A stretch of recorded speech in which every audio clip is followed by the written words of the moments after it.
Hello, everyone, and welcome to our CVA speaker series. We have someone super special today. His name is Michael Yang. Michael Yang, welcome to our CVA speaker series. Thank you. Thank you, Dr. Jeff Kim. I'm going to go ahead and give a quick introduction to Michael Yang. He's a Silicon Valley founder and first generation Korean American whose search for meaning took him 40,000 miles by motorcycle across and 40,000 miles. If you go all across the United States, that's like 3,000. So think about how many times back and forth. That's 40,000 miles by motorcycle across deserts, borders, and back roads. After founding, scaling, and selling a $500 million tech company. So a billion is like, I think, 1,000 millions. So that's 500 million. He wrote this book, Coming Alive on the Ride, an inspirational true story and adventure memoir that blends immigrant roots and entrepreneurship and the open road. He's showing the book right now. I'm showing the book right now as well. Okay. And I was reading this, Michael Ian, by the way, and you are someone who knows your story. In this class, we very frequently share in order for the trees to grow tall, you have to know your roots. And so many people don't know their roots. But as I was reading this book, I was like, oh, this is somebody who understands his roots from Korea, understands his roots as a young Korean American, and continuing to deepen and understand those roots. So powerful. I have a little video. That book just came out, and this is where I had a chance to meet Michael Yang. I had a chance to actually meet him probably a couple years ago when we were launching our Korean American Studies course because there's this organization called Council of Korean Americans, and they actually, the book that you have, Korean Americans: A Concise History, they actually helped to fund that first class set of our very first class several years ago. So I received a special grant for them, and so those books were actually purchased by Council of Korean Americans. So we appreciated that then. And I had a chance to go out there and share a little bit of the story. And then, so when I heard Michael Yang will be presenting here, I'm very interested in Korean American stories. So we invited him. He had a trailer that he played at this official book launch, which I'm going to play for you right now. So I'm going to go ahead and share screen. On a motorcycle, the world gets loud and my mind gets quiet. In the summer of 2022, I rode from Los Angeles to Newfoundland and back. 40 days, 12,250 miles. I was 60 years old. Somewhere between wind, rain, and sun, the road started doing something strange. Every mile pulled up a memory. Korea after the war, arriving in America at 14, not knowing the language, not knowing where I fit in. Then Silicon Valley, opportunities, struggles, building and selling a $500 million startup. A life that looked successful, but still felt unfinished. In Korea, we have a word, Shin-myeong. It's when your whole body, mind, and soul are fully alive. So alive, you lose track of time. I tasted it once as a lonely immigrant kid on a $200 Yamaha. Decades later, I found it again on the open road. This is my story of adventure, heritage, and renewal, and an invitation to rediscover the adventure in your own life. You don't need a motorcycle to begin, although it wouldn't hurt. Coming alive on the ride. Discover what makes you come alive. I remember, Michael Yang, I was reading in your book how it talked about your father telling you to live a cool, a 멋있어 life.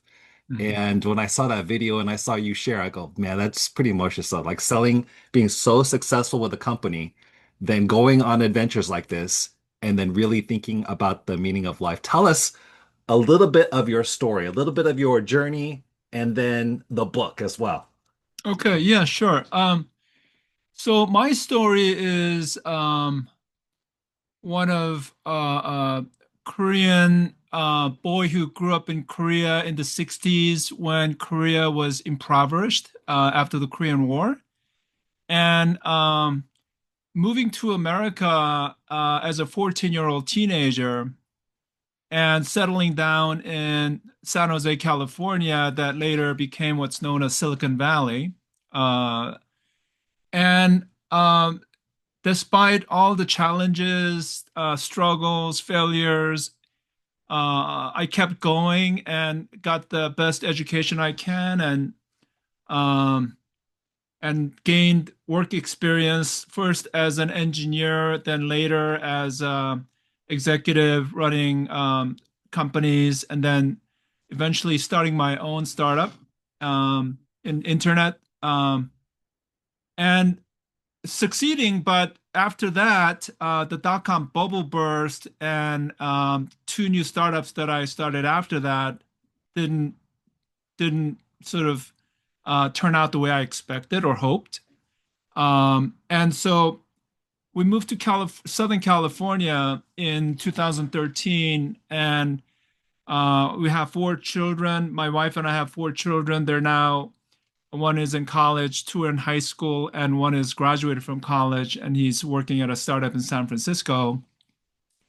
Yeah, after settling down in Southern California, doing investment work in investing real estate, stocks, and cryptocurrencies, I rediscovered my love of motorcycle riding, something that I did when I was a 15-year-old immigrant to America, and with another friend named Carl, who's a college friend, went on these long distance motorcycle trips across North America, and discovering that my self identity is more of a adventurer or explorer rather than a entrepreneur or a businessman. And encouraged by several friends to write a book to share my story, I decided to write a book and share my story. And so this is a book that I've been working on for almost 4 years, because I started writing it back in 2022. And I'm so happy that it finally got published just a month ago. And Dr. Jeff Kim was one of the attendees at the book launch party that we had in Koreatown. And yeah, so it's a story of my life, my family roots, my Korean roots that made me strong and resilient, and finding opportunities in America and achieving my American dream and going on motorcycle travels all around the world to kind of realize my true God-given potential and talent and joy, and seeing this as my new calling, and just loving it, and turning around and sharing my journey with others, and I hope that it would be encouraging and motivating for others to seek out their own adventures in their life.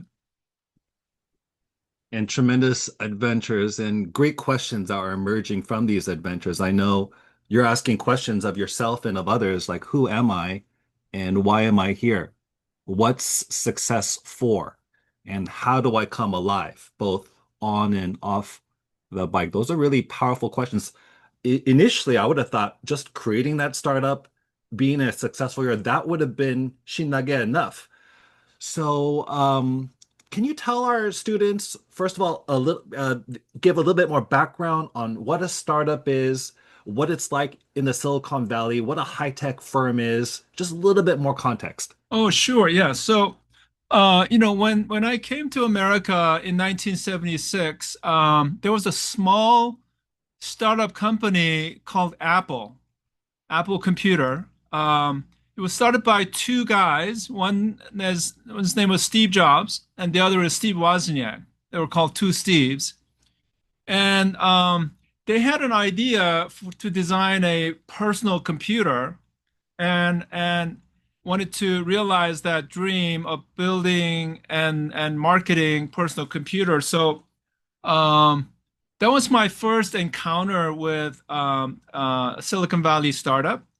Now, I knew generally that what a business is. Business is a like an organization or an entity that provides something, product or services that people need and want to purchase for their use. And so there are many companies or businesses in Silicon Valley that have something to do with electronics or computers or semiconductors, some form of technology. So you have today companies like not only Apple but Google. Google is a tech was a tech startup.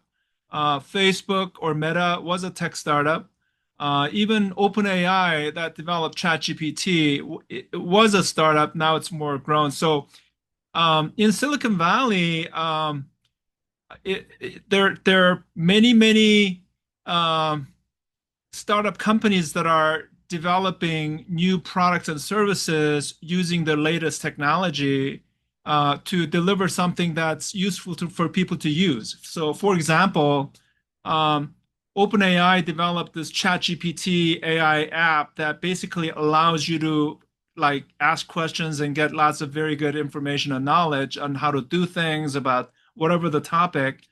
And it actually could help you like um, write or even program or design something for you quickly and easily. So yeah, so Silicon Valley is famous for the startups because startups represent that creativity, that innovation, that imagination, and taking different like technology and making something that people would want to buy and use. So I was very fortunate to be in Silicon Valley back in 1998 when internet.com was like the latest innovation at that time. Today we think of internet as like just normal part of everyday life, but there was a time when internet didn't exist. So when internet, the browser and the website started coming out in mid 90s, I saw a huge opportunity to create a internet website company that compared prices of products that people bought online so that people could save time and money when they're shopping for things. And so, for example, if you were shopping for a new camera, uh, those same model of camera could be sold for different prices. So you could save a lot of money by comparing prices on a today you do that on Google Shopping or Amazon Marketplace, but back then there was no such thing. So I started a company called mysimon.com. It was an online price comparison shopping site. So we started with $25,000 of money that I had saved up, and it was just an idea. And two guys, me and my partner, who was a software engineer, we decided to start a company that developed this website to help consumers compare prices of products that they want to buy online. Um, in less than 2 years, we raised $30 million dollars in venture capital investment from investors. And then we're getting ready to do an IPO on NASDAQ stock market in New York when a company called CNET made an offer to acquire us for $700 million dollars. So the investors and the board of directors decided to go ahead and sell the company. And so I was the founder and the CEO of that company. And in less than 2 years, he went from idea and $25,000 of startup seed money to being a $700 million enterprise that was sold to a bigger company. So I guess the that's the what's amazing about technology industry in that if you have some knowledge of technology and have an idea for some new products, then you could develop it and build it up as a company. And so my son, who's 22 years old, he went to La Cañada High School here, went to Loyola Marymount University, majored in computer science. He has interested in into startups, so he moved to San Francisco a few months ago to do his own startup company using some AI technology. So yeah, it's a great opportunity, but it's also very competitive. So you need to be well prepared by studying math and science and other subjects so that you prepare yourself to become a tech entrepreneur if that is an interest that you have. That's tremendous during a time when people did not have personal computers. All of us right now have a personal computer. That's how you're able to zoom in. But this was during a time where some people wondered, could the regular person have a personal computer? That was during that time. And I did read your story, Michael Yang, how when the first personal computers were coming out, you went to the department store and you saw Steve Jobs. Steve I Jobs. ran into Steve Jobs. Yeah. Yeah, he was I also could tell checking you a out little personal story. computers. Yeah. So this was like 1982. I was a senior at Berkeley. I was an electrical engineering major. And I read in the news that the IBM, which was the biggest, like most powerful computer company at the time, were selling their personal computer at Macy's department store in San Francisco at Union Square Shopping Center. So I go, wow, that's crazy. Like, computer is this massive, very powerful equipment that like government, scientists and engineers use, but they were marketing this at Macy's department store. So I wanted to check it out because I had some interest in technology, computer business. So I went to check it out at this Macy's department store, and there was another guy who was basically checking it out too, and there was Steve Jobs because he had interest in selling personal Apple personal computer to consumers at like consumer department store, and so I was had a very interesting run-in with him. And when 25 years later, when he introduced iPhone and opened the first Apple store, I was reminded of my run-in with Steve Jobs at that Macy's department store because we both had interest in selling these very sophisticated technology products like personal computer to the consumers when that was like unheard of before. And then, one thing is to have the personal computer, but another thing is to have the internet infrastructure, which probably didn't even exist at that time, but then to have the vision to create a website that would compare prices at a time when most people didn't have access to the internet. And the idea stemming, I felt, from your own Korean American story of looking for the best price because of when you grew up. I know as you sold the company, very successful, but is that how it began from the very beginning? Or was there a time where finances was a struggle initially? Of course, yeah. When we moved to America, we didn't have any money. We basically came to this country with less than a few $100s. So, my family of five, my parents and my older brother and younger sister, we lived in a two-bedroom apartment in San Jose, and we all worked at 7-Eleven stores. My parents later started a small sandwich shop at a building, and we all had to work. And as an immigrant, you're trying to save money by going to like flea market to buy stuff at cheap price or getting things at a garage sale or even thrift stores.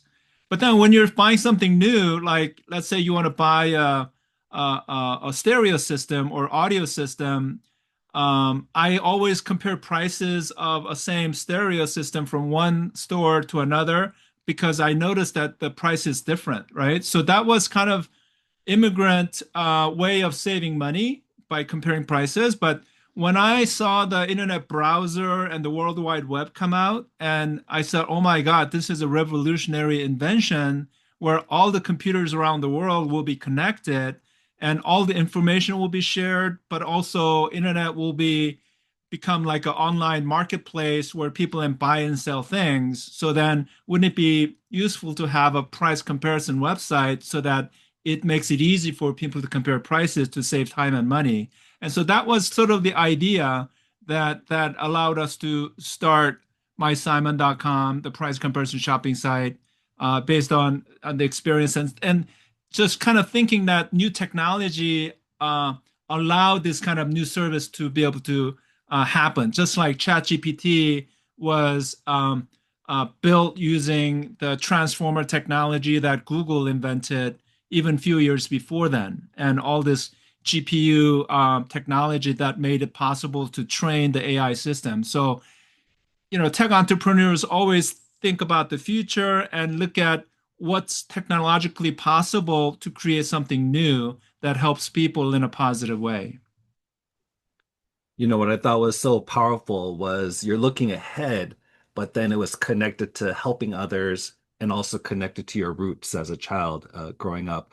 There's a video that has been created by Michael Yang that kind of like documents his entire story, his life story in 3 minutes, his Korean American story of resilience beginning in Korea, coming to the United States, and then beyond. And I thought I'd show that before we start our questions for the speaker series. I'm going to go ahead and share screen and play that video at this time.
How about you?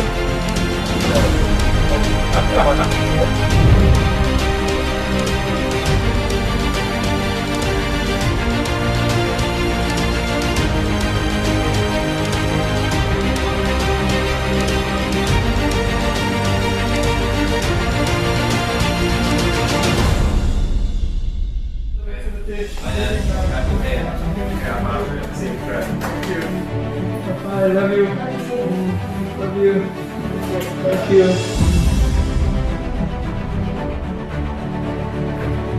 먼저 가요. 아유, 지금 간다고? 잘 다녀올게요. 매사 조심조심.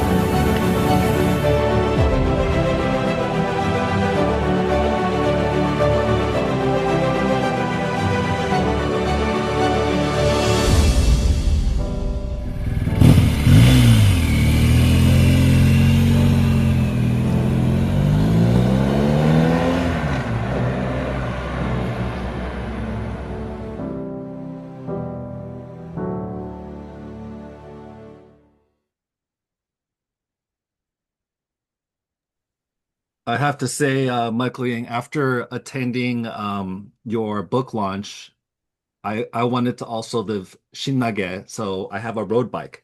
It's not a, That's great. it's a bike you pedal, but I started riding it again, just so you know. That's awesome. I'm glad to hear that. Yeah. Yeah. All right, so let's go ahead and get into it. We are the bees as mascots, so some of our questions have a bee theme to it. I'm just tremendous success. And a question that we have for you is what is the hive or community that shaped you to who you are today? How do you build that hive? And what are the places, people, or practices that renew your energy? Yeah, so that's a really good question.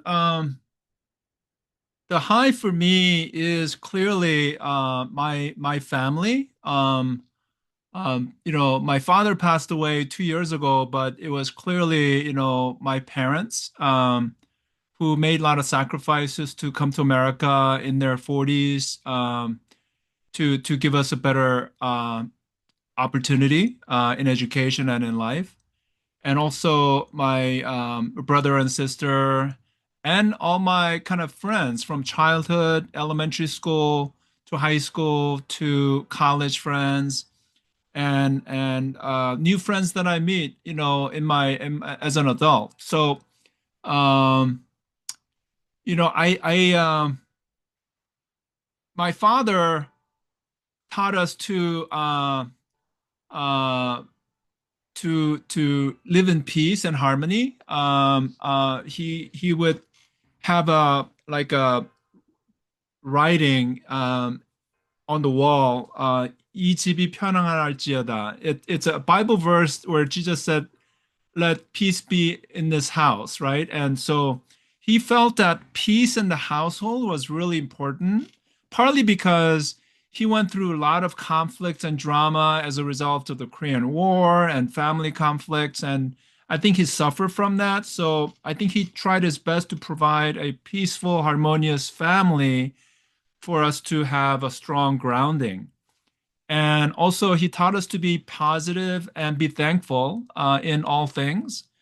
And so I try to have a positive outlook in life and be thankful for whatever the blessing that I get. And also, I have a strong desire to be a positive difference maker. I want to try to live my life in a way that in what Steve Jobs calls making a small dent in the universe. I want to be a positive difference maker. And there is a Korean philosophy called 홍익 인간 or 홍익 철학. So 홍익 is a quintessential Korean philosophy where we're called to live a life that benefits all mankind. And so that resonated with me when I was growing up. And even as an adult, even now, it's very similar in philosophy to the golden rule: do unto others what you want to have done to you, give to others what you want to receive. And so, I during the process of writing my book, I realized that all my family, friends, and people that I have in my life were the sort of the strong foundation for me to be able to pursue things that I pursue. And in the last 25 years, it's my wife and my children who give me the support and the strength, as well as my mother, though she worries a lot when I travel because she's obviously, cares for me, and she knows that there's some element of danger when you're riding motorcycle all around the world. But yeah, that's my hive, and that's what sort of gives me the strength and the motivation to keep challenging myself and continue on my adventure motorcycle travels all around the world. Thank you for sharing a little bit about your hive. I know for our students here, we've learned a little bit about the Korean War and the impact that they had on Korea. And so you can imagine Michael Yang's father growing up in Korea during that time, Michael Yang a little bit after that. So there was a lot of pain points in Korea. Some people say that at that time, Korea was one of the poorest nations in the world. Now, today, people don't think that. They think K-pop Demon Hunter. I've seen that on a McDonald's box recently. But at that time, one of the poorest nations in the world. And so blessed that you had a father like that. And then for you to be a father like that to your own household as well, being a blessing to them, having an attitude, a positive, being wanting to be making an impact, a positive influence maker. I bet draws in people who are like-minded as well. And then once again, back to the family and making sure that that's strong. That's powerful advice on how to create that strong hive and community. Now, as many successes as you had, Michael Yang, we know that I know that when there are great folks out there who've done some amazing things, they've gone through some pain points too. They've just overcome them. So, is there a sting that you wanted to share, like a challenge? It felt like such a setback at the time. It was really painful for you, but then it taught you something to be strong, to be resilient. Did you have a moment like that? Yeah, I mean, I has had several.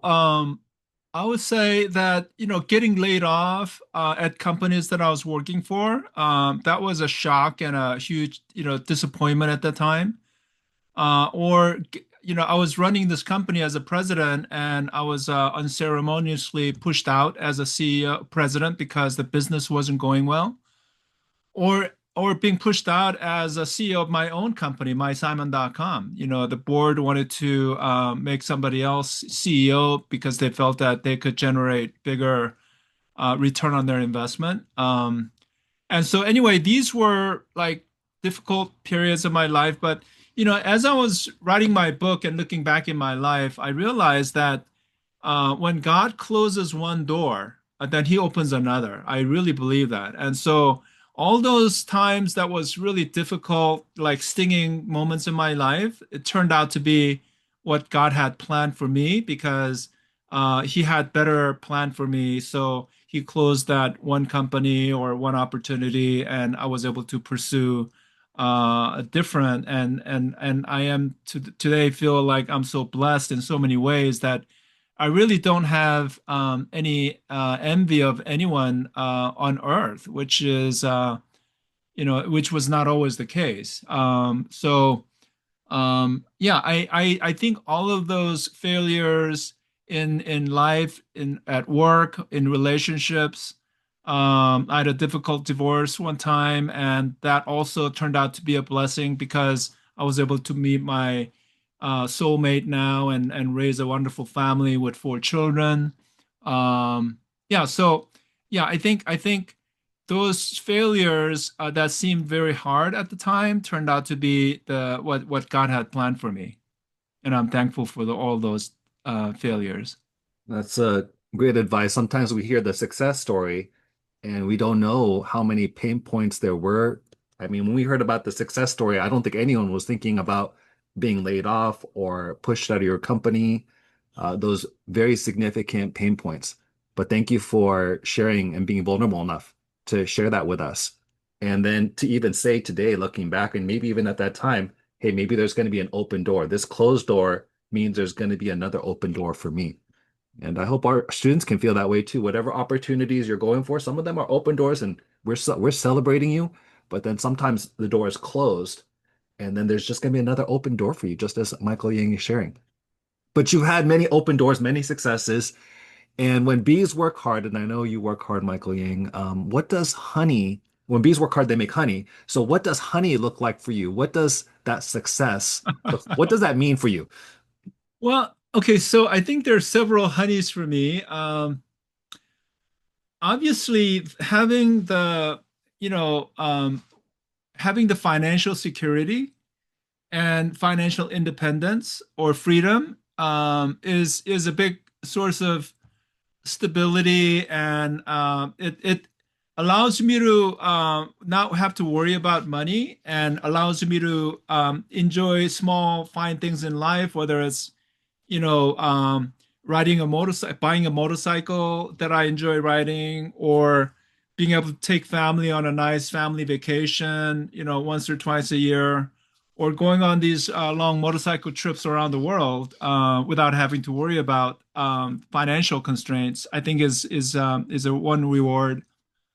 I think even more than that, though, I think just feeling like I'm making a positive difference. I'm realizing God-given potential for me, and allow that fulfilling feeling that I get when I feel like I'm using the God-given talent to do what God wants me to do, and actually doing it, whether it's through the book or talking to students like this or speaking at a conference, or whatever opportunity that I have to share my story and my message. So I think that satisfaction that comes with knowing that I am doing what I'm supposed to be doing, even at this stage of my life.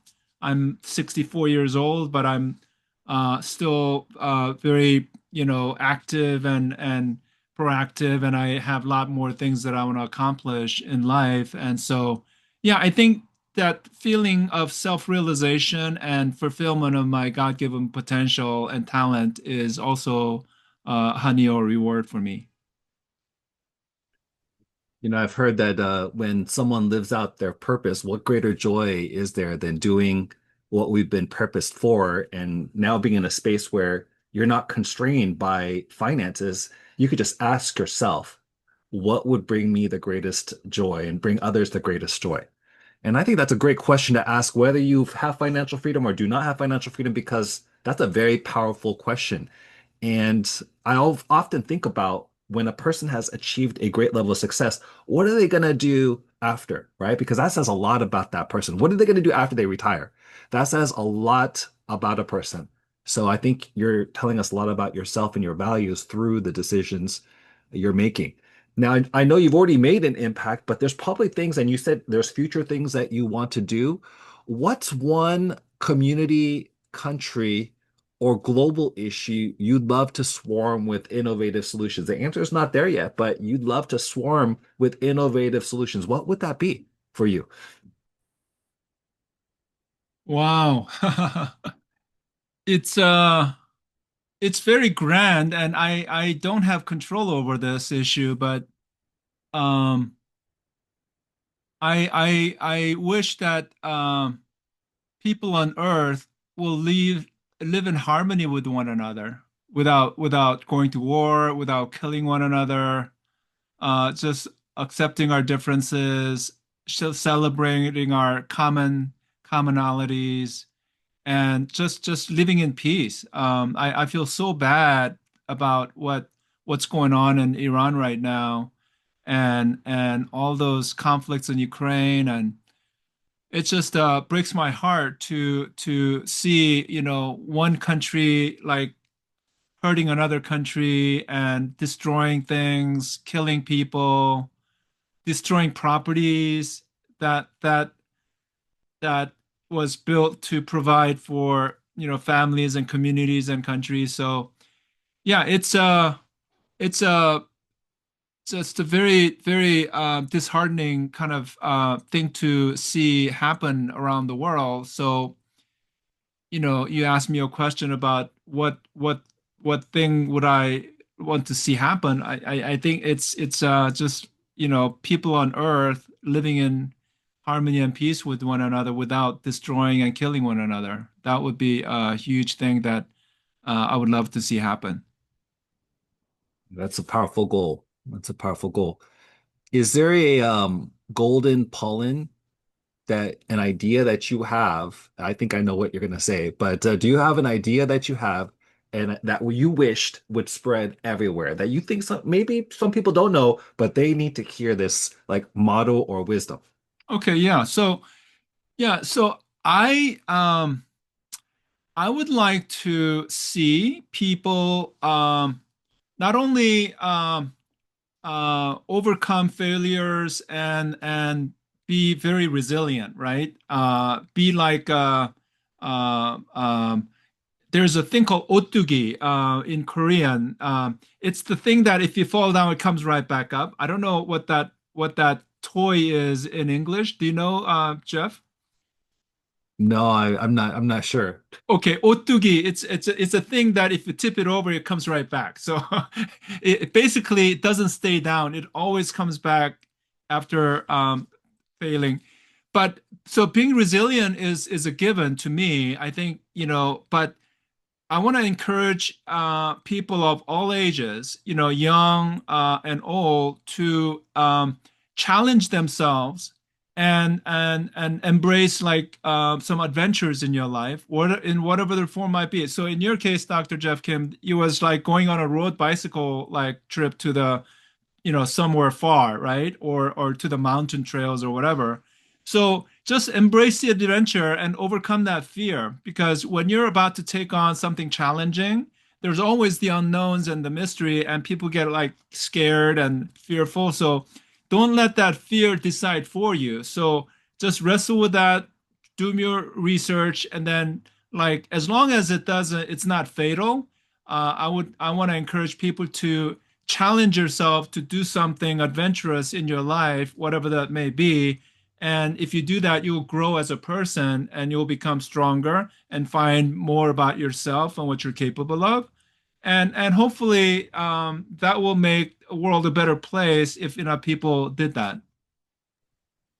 So when an opportunity is there, rather than, and you're kind of, and let's say a person's interested, not saying no, but thinking yes first and giving it a shot. I did see, Yeah, give it a try. yeah. Instead of giving up not, without even trying, give it a try, right? Like Not everything, but certain things you say, okay, I want to try that, right? So don't be afraid to challenge yourself to do something that's considered difficult, dangerous, or adventurous. And a big theme of your book and what I learned at the book launch was the word shinnage. And you talked about that in your video. It's a Korean word. Can you help us understand what that is Yes. and maybe how you might challenge the students with that word? Right. So when I was working with editor at my publisher, the person wanted me to talk about what makes me go ride a motorcycle all across the country, and I said, well, it's like amazing feeling to ride motorcycle through these places because it makes me feel 신나게, like it's a very exhilarating feeling to go on these adventures, and I feel tremendous amount of accomplishment after I complete my trip. And so that word 신나게 is a word that I used to use when I play in the playground or in the neighborhood alleyways with my friends in Korea when I was, 6, 7, 10, 12, 14 years old.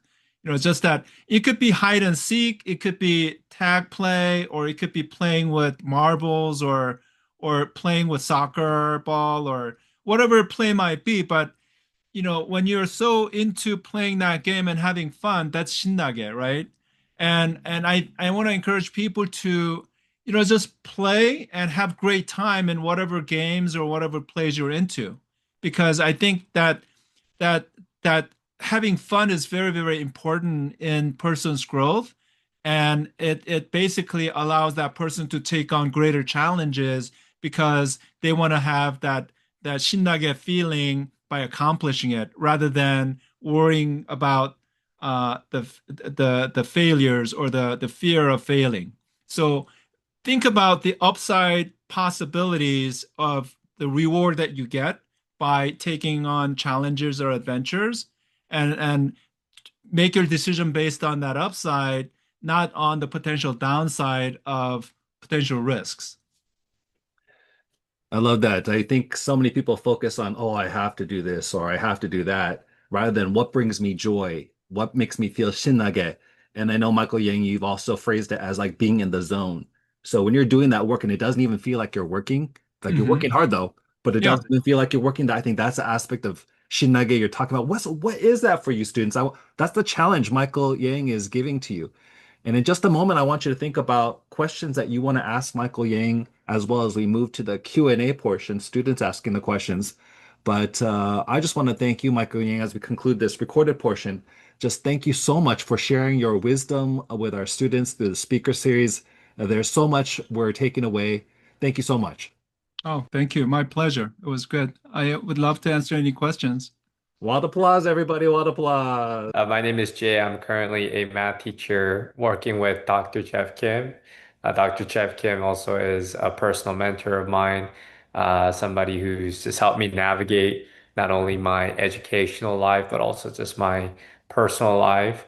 And so really appreciate his invitation. And yeah, I just wanted to say thank you so much for your story, your entrepreneurial journey, and not just being an entrepreneur, but being an adventurer and thinking about your God-given talent and stepping into that. So I have a couple of questions, but I definitely want to leave it up to the students first, and maybe if Okay, there's some yeah, that space would be for great. yeah, Yeah, we could that talk could. more later, but let's give students opportunity. I had a question. So I know earlier on in the presentation you kind of talked about having like more of an like adventurous like spirit.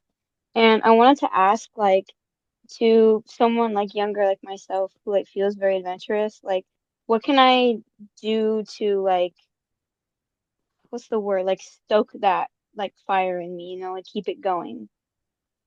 Okay, yeah. So I think I have a 13-year-old son who's an eighth grader at La Cañada Middle School, and I encourage him to. I mean, he's pretty active and adventurous already, but he goes on, hiking trips with his friends to like, nearby hiking trails, or goes on like bicycle rides or along the trails or e-bikes. I mean, just playing sports could be an adventure too, right?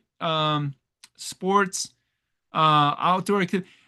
Try taking a metro to like Santa Monica Beach, right? Or go someplace far that you haven't gone to. Just explore the city or your town, right? Go someplace we haven't been and without your parents, right? So when I was growing up in Seoul, Korea, as a young child, young child, age 5 to 13 years old, I would just walk halfway across Seoul just to explore or go someplace. And a lot of times I don't even have money for to pay for the bus fare. So I just walk, right? And or hike to the mountains or the parks in this mountain behind our house. So I think just doing any kind of outdoor sports activities or plays with friends or games um, are all opportunity for adventure. If you're into certain hobby, like maybe try to sort of push yourself to kind of uh, become really good at it. That could be an adventure itself. It could be musical instruments if you're into music, um, or like yeah. So any kind of new activities or doing things that you haven't done before, and there's a certain element of curiosity that you want to try something, you're curious about it. There are some unknowns because you don't know what's on the other side of the mountain or on the other side of the town. You've never been there before, or you haven't tried something that's challenging. So I think it starts from curiosity, but the willingness to try and try something that you think is kind of challenging. And there's a little bit of fear involved, but you're also excited to try it. So when you have both sense of excitement that, oh, this could be really interesting or exciting, but that, oh, I'm scared to do that because I don't know what could happen. So that's kind of a good adventure. Thank you. You're welcome. I see, Michaela, your hand is up. Hello. Hi.